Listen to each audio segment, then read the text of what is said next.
I'm Socrates, and I help people navigate today's sexual marketplace because I believe the sexes are meant for each other, that we are naturally compatible and complementary to each other, but society, culture, sexual politics, and sheer ignorance to our human nature has taken us seriously awry. I want to change that. In this video, I discuss a portion of my book, The Map, a personal guide to the sexual marketplace, the twilight zone dead end for people who are above the sex threshold, but not getting the relationship or commitment that they want, need, and deserve. If you're here in the fuck buddy zone, you command a disproportionate level of biological and social innate natural selection traits, those associated with physical beauty, social charm, and status influence, while exhibiting a strong command of sexual enticement, arousal, and a propensity for sexual talent, all in comparison to social selection traits and attributes. Unfortunately, emphasis in natural selection traits are not a relationship strategy. They are a sexual and mating strategy. These strengths do not promote, sustain, and maintain relationships. They're geared towards creating and stimulating sexual arousal and attention, which may ultimately lead to a biological desire for those relationships. But these are not the traits involved in fostering and supporting relationships successfully long-term, as both you and I know. When relationships and arousal interests wane within a sexual-based relationship, so goes that relationship.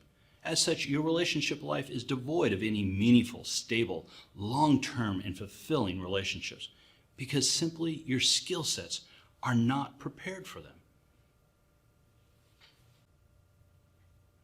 While you may be desirable, pursued, and have had a series of relationships, they're anything but stable, lasting, or gratifying beyond the attraction phase of a new courtship. You can do this for partner after partner after partner, failed relationship after failed relationship, without really ever truly considering the single constant variable that links all of them together. You. You are at the center of all your relationships. You have control of the people you pursue or let into your life.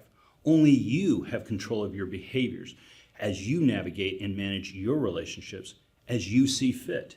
We can only blame circumstances, our backgrounds, and others for failures until we're forced to come to the realization that your results speak for themselves. If you had the ability to do better, you would have, but you haven't because you can't. Wanting to be in a position to better guide a relationship is not the same thing as being in a position to better guide a relationship.